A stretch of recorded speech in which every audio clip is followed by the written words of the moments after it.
Buongiorno Juventini, comment ça va? Aujourd'hui, veille de Inter-Juventus, derby d'Italie, le match limite le plus attendu en Italie, mais surtout par les tifosi des deux équipes, Juventus et Inter. Aujourd'hui, on va analyser ensemble les mots en conférence de presse de Massimiliano Allegri. Et puis, on va essayer, comme vous le savez, toujours de faire des petits news à droite à gauche. Tout d'abord, avant de commencer, merci de vous abonner à la chaîne si c'est toujours pas fait. Vous pouvez cliquer le bouton en bas de la vidéo, puis activer aussi la cloche, comme ça au moins vous êtes mis au courant à chaque fois que je charge une vidéo ou que je vais en live. Et bien entendu, demain soir, on sera en live une petite demi-heure avant le match, puis on va le suivre ensemble, comme d'habitude. Donc n'hésitez pas à vous abonner. Et la meilleure façon de soutenir la chaîne, puisqu'elle est gratuite, c'est toujours de laisser un like ou laisser un commentaire.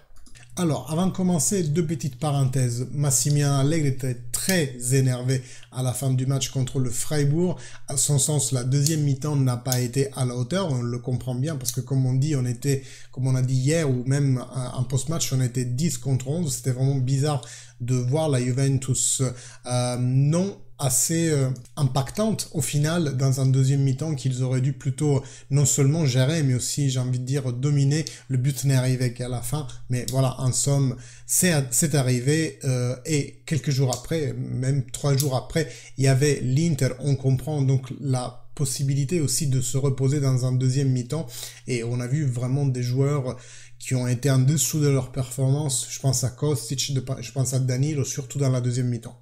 Première mi-temps, pour moi, il n'y a pas de sujet, très bon niveau. Restez jusqu'à la fin parce que Massimiliano Allegri nous donne une autre preuve de sa répartie en faisant une boutade énorme sur Mourinho que j'ai hâte de vous raconter. Mais on va commencer tout de suite à lire quel match doit faire la Juve. Massimiliano répond, nous devons faire un bon match contre une Inter forte. C'est toujours un match merveilleux, il y aura 70 000 spectateurs. C'est le derby d'Italie. Ça sera un match fascinant et il faudra être très bon. Di Maria, il va bien. Aujourd'hui, c'est le dernier entraînement. La rifinitura de cet après-midi nous dira plus et je devrais évaluer les conditions de Di Maria, mais il me semble qu'il va bien. Je devrais évaluer aussi Miretti et Bonucci. Pas à disposition Milik et Alexandro. Chiesa, il est à disposition. L'autre soir a fait un but, donc je suis très content. Et les autres qui ont joué jeudi sont tous à disposition. À propos de Locatelli, il nous dit, je le vois bien. À Fribourg, je l'ai enlevé parce qu'il manquait 10 minutes. Et parce que le match était en sécurité et j'ai essayé de lui épargner un peu des minutes, mais il va très bien. Par rapport au fait de croire en la Champions League, même avec la pénalité de -15, parce que dans la conférence de presse avant le match contre le Fribourg, Szczesny avait dit, à mon avis, même avec les 15 points, on peut rentrer dans la zone Champions League. Je vous rappelle qu'on est finalement qu'à 7 longueurs du Milan et donc de la zone Champions League. Et Massimiliano Allegri dit, nous devons avoir l'ambition et essayer de faire le maximum de ce qu'on peut faire. Nous avons un match demain, il est important et difficile. Les rencontres directes, les confrontations directes sont toujours difficiles à jouer. Cette année, on a perdu contre Milan, contre Napoli et contre la Roma, et après on a gagné contre Lazio, Inter et fait un match nul contre la Roma. En somme, dans les confrontations directes, tu en gagnes 2, tu en perds 2 et 3, tu fais match nul. Et il dit quelque chose qui n'est pas reporté dans l'article que je suis en train de lire, mais il dit donc on y est. Bon, sur le donc on y est, ça peut être opinable. Moi, je pense que la Juve doit quand même faire mieux que ça dans les confrontations directes. Mais dans tous les cas, je pense pas que lui non plus s'en satisfasse tant que ça. Ah oui, c'est dit, on est sur cette ligne, mais ça a plus l'air d'un état de fait. Ça veut dire c'est ça qu'on est cette année-là. Dans le classement, nous sommes en arrière, il est difficile de récupérer et nous devons faire le maximum. Demain, c'est un match important, il le dit toujours. Dans l'optique du classement, je le dis et je le répète, jusqu'à la fin du championnat, l'équipe a fait 53 points et c'est sur ça qu'on doit faire nos réflexions. Le 19 nos réflexions futures en fait, dobbiamo ragionare. Le 19 avril, quand il y aura la sentence, nous verrons qu'est-ce qui arrivera, mais on ne doit pas travailler sur ça, ce qui se passe en dehors, bien entendu. Après, on a l'Europa League et la Coppa Italia à jouer, mais d'abord, pensons au match de demain soir.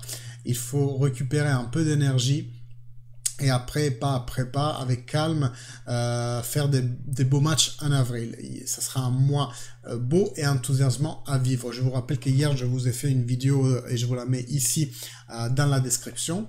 Après, on lui pose la question, est-ce qu'il y aura Di Maria et Chiesa? Si ça se trouve, ils vont être out tous les deux. Out en sens technique, pas blessé. Il faudrait que je vois un entraînement, et en plus avec Moïse Eken disqualifié, Milik pas disponible, j'ai pas de changement en avant, donc Vlahovic seul première pointe, on a Soulé, mais c'est pas une première pointe, je devrais donc évaluer pendant l'entraînement. Il est important de faire un bon match et une belle prestation. Alors moi je pense qu'en réalité il va faire une staffetta, donc faire jouer Vlahovic titulaire et après potentiellement Chiesa en remplaçant. Pourquoi je dis ça? Parce qu'en externe, Ealing pourrait remplacer Kostic.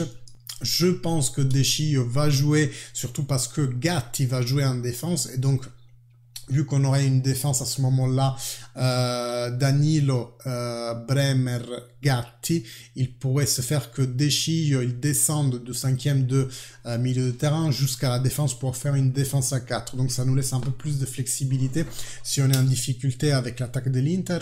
Et que donc, à match en cours, Cuadrado pourrait rentrer pour remplacer De Sciglio, et c'est là que j'en viens à tout mon speech pour l'attaque, parce que si tes changements des latéraux sont d'un côté Ealing qui remplace Kostic et de l'autre côté Cuadrado qui remplace De Sciglio, ben en avant on aurait Soulé qui peut remplacer Di Maria et il y a que Chiesa pour remplacer Kostic. C'est ça un peu Vlahovic, pardon. C'est ça un peu mon raisonnement. Après, on lui pose une question vis-à-vis des tirages au sort et on lui pose la double question, l'Europa League et la Champions League. Il dit, en ce qui nous concerne, le Sporting, c'est une bonne équipe. Ils ont de la technique et de l'enthousiasme. Ils sont jeunes et bons. Nous, on devra se préparer au mieux pour les affronter. En ce qui concerne la Champions League, les boules de la Champions League sont comme ça. Le destin a voulu que les Italiennes aillent le 75% de chances d'arriver en finale, et ça c'est un bon signal pour le championnat italien. Alors je ne sais pas si 75% c'est mathématiquement une vérité, parce que même en faisant abstraction de la force des équipes, là je pense que c'est un calcul mathématique, peut-être Jonathan nous le fera, par rapport au fait qu'il y a 50% au premier tour et 50% dans un deuxième tour. Donc je suis pas sûr que ça fasse 75, mais voilà, je suis pas mathématicien. Dans tous les cas, c'est la blague sur Mourinho qui m'a tué, et ça je pense qu'elle est plus avant dans la conférence de presse. Sur Gatti, il nous dit il a fait de son côté, il a le fait d'avoir d'être extraverti, exubérant, je sais pas si ça existe en français. Il a beaucoup d'énergie, il a démontré même l'autre soir, il doit grandir et beaucoup sur le plan de la gestion du match, mais l'autre soir il a fait un bon match et demain il se peut qu'il joue de nouveau, et moi j'y crois assez dans ce boost de confiance et lui faire en jouer un titulaire en derby d'Italie, j'y crois assez. En ce qui concerne Vlahovic, il dit c'est pas la question de Dusan, l'équipe doit mieux faire de ce qu'on a fait dans la deuxième mi-temps jeudi soir. Comme je vous disais, il n'est pas très content. Nous avons joué une mauvaise deuxième mi-temps. Il faut être conscient qu'aller à jouer contre une équipe qu'en 17 matchs a fait 15 victoires et 2 défaites. Il parle là de l'Inter, que à la maison ils sont imbattus encore cette saison. Ils ont fait 15 victoires et 2 matchs nuls à domicile. Donc pour demain c'est un test important. Il dit ils sont forts physiquement dans les ballons hauts, ils arrivent avec enthousiasme après avoir atteint les 4e de finale en Champions League. Ça sera un beau match et je répète, très important pour nous. Vous remarquerez qu'il n'y a pas aujourd'hui dans les mots de Max Allegri la chose habituelle qui est celle de se décharger mutuellement dessus la pression que d'habitude les entraîneurs font avant les confrontations directes. Aujourd'hui, j'ai envie de dire qu'ils prennent assez ses responsabilités sur lui, Max Allegri. Ok, on est 3 points dessus si on considère les points acquis sur le terrain. On n'en est pas très loin non plus. Je ne sais pas l'Inter, mais ça doit faire une dizaine de points en moins si on considère les moins 15.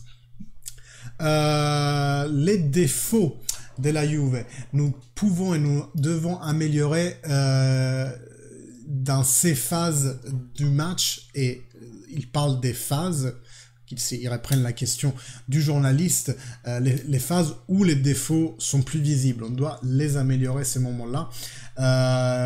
Comprendre les moments du match, il le dit toujours, accélérer quand il faut accélérer, et aussi le choix des passes. Il y a une croissance importante dans l'équipe, et là je fais une micro-pause parce que j'ai envie de dire, là je suis d'accord avec lui. Alors on peut le détester tant qu'on veut, ses déclarations, son manque de jeu, etc. Mais à mon sens, il y a quand même une petite amélioration dans le jeu global de l'équipe. Je ne sais pas si par des schémas ou si pour une envie différente de l'équipe, ou si pour une meilleure forme physique qui derrière génère une sûreté mentale, une confiance mentale, mais je vois une meilleure Juventus par rapport à celle qu'on avait vue déjà début de saison, mais j'ai envie de dire même post-Coupe du Monde. Il faut penser à fermer ces matchs-là, et quand on va rentrer de la pause, on a besoin de récupérer des énergies. Il y a des joueurs qui ont joué 16 matchs comme Danilo, Rabiot et Bremer. Donc, je reprends la phrase d'avant. Quand on va rentrer de la pause, nous aurons Milik, Alexandro, et on va voir Pogba comment il va.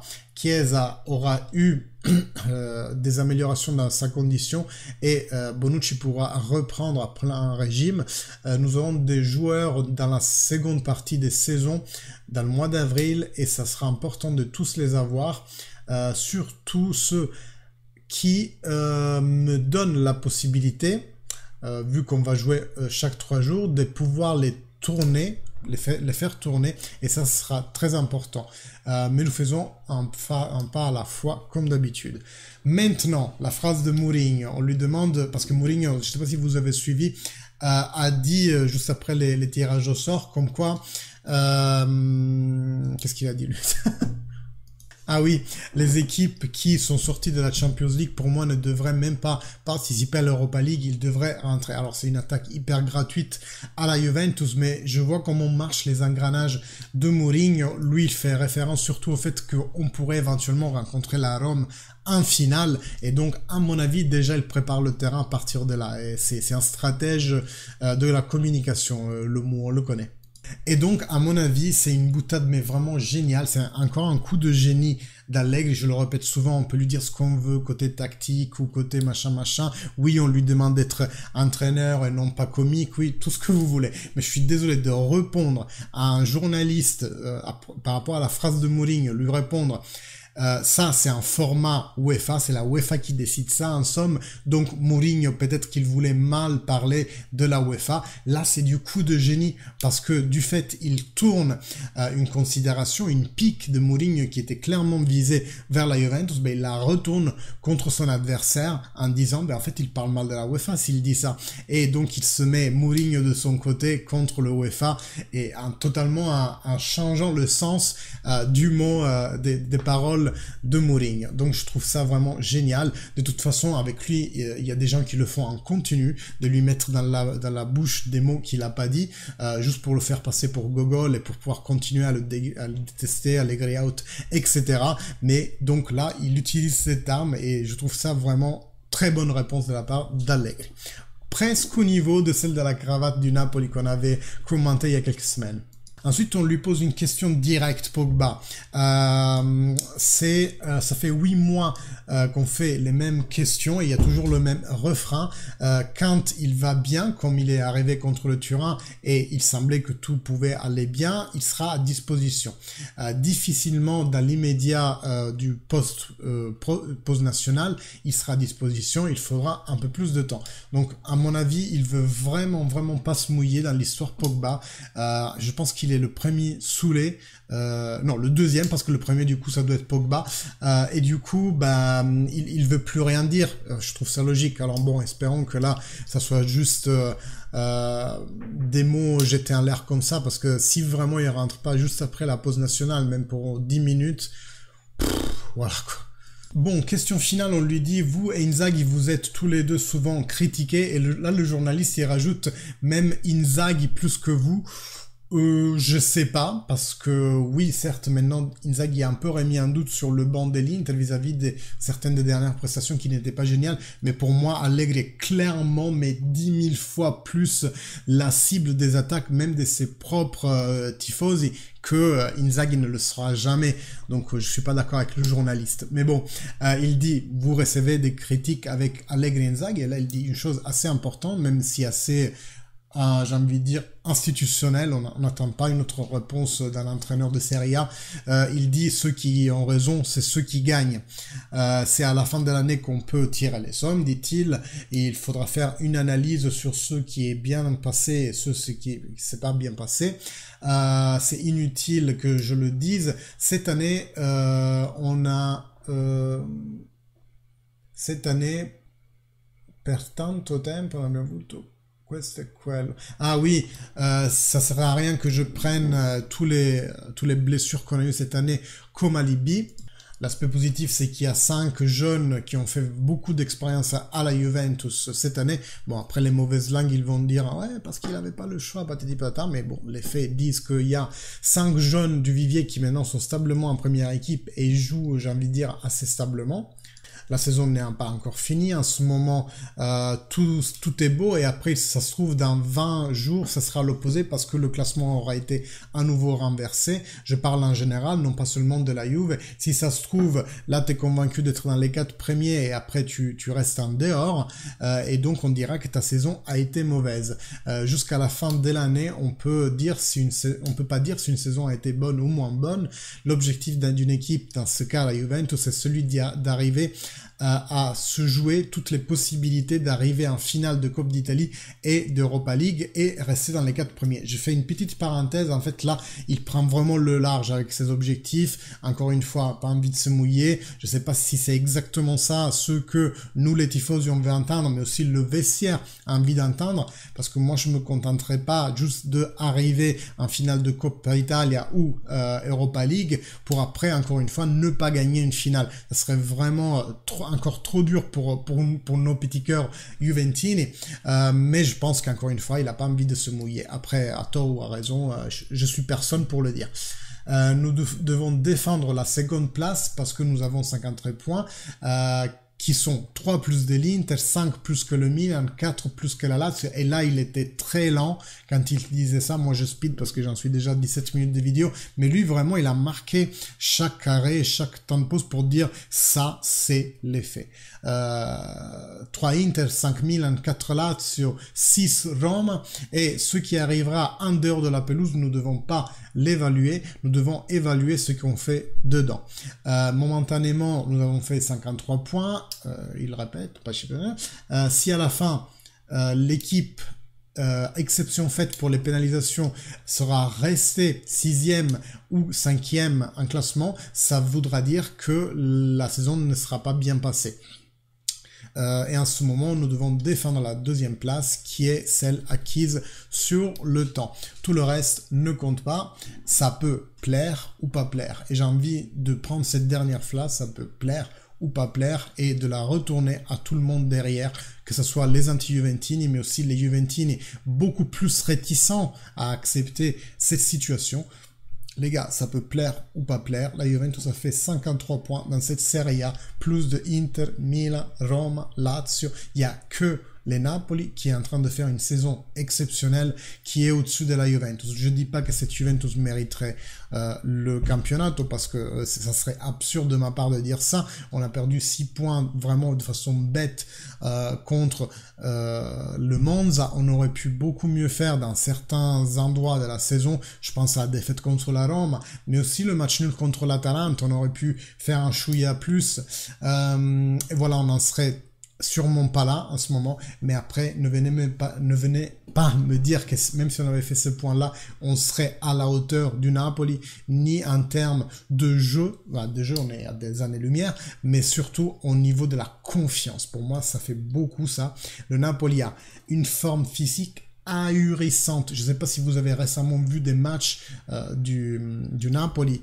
Vraiment, Osimhen, Kvara prennent le ballon, ils font ce qu'ils veulent avec, ils ont une puissance, ils prennent des mètres et des mètres dans toutes les courses, c'est incroyable. Et là, puissance physique te donne de l'énergie mentale, de la confiance en toi. Donc là, le Napoli, en ce moment, voyage sur des roulettes. On est à des années-lumière d'avoir la même tenue physique, mais aussi la même confiance mentale. Donc je pense que même si la Juventus aurait acquis tous les points qu'on lui reproche d'avoir loupé cette année-là, je pense que le Napoli serait toujours au-dessus. Bref, j'ai beaucoup parlé aujourd'hui, 20 minutes, j'espère qu'il y en a encore. Dites-moi dans les commentaires si vous êtes resté jusqu'à la fin de cette vidéo. Et surtout, n'hésitez pas, le like, le commentaire, ça aide toujours. Nous, on se voit en live demain soir, une petite demi-heure avant le match, pour commencer à discuter la compo. Comme d'habitude, vous me donnez votre avis. Voilà, on va suivre Inter-Juventus ensemble. Il y aura aussi, je pense, Camille et un ami à lui qui s'est proposé de venir, interiste. Donc, comme on avait accueilli Noël, l'ami de Théo, on va accueillir quelqu'un d'autre. Donc, soyez là, présents demain, Derby d'Italie, 20h. Abonnement, like, commentaire et fino alla fine, Forza Juventus. Ciao à tous.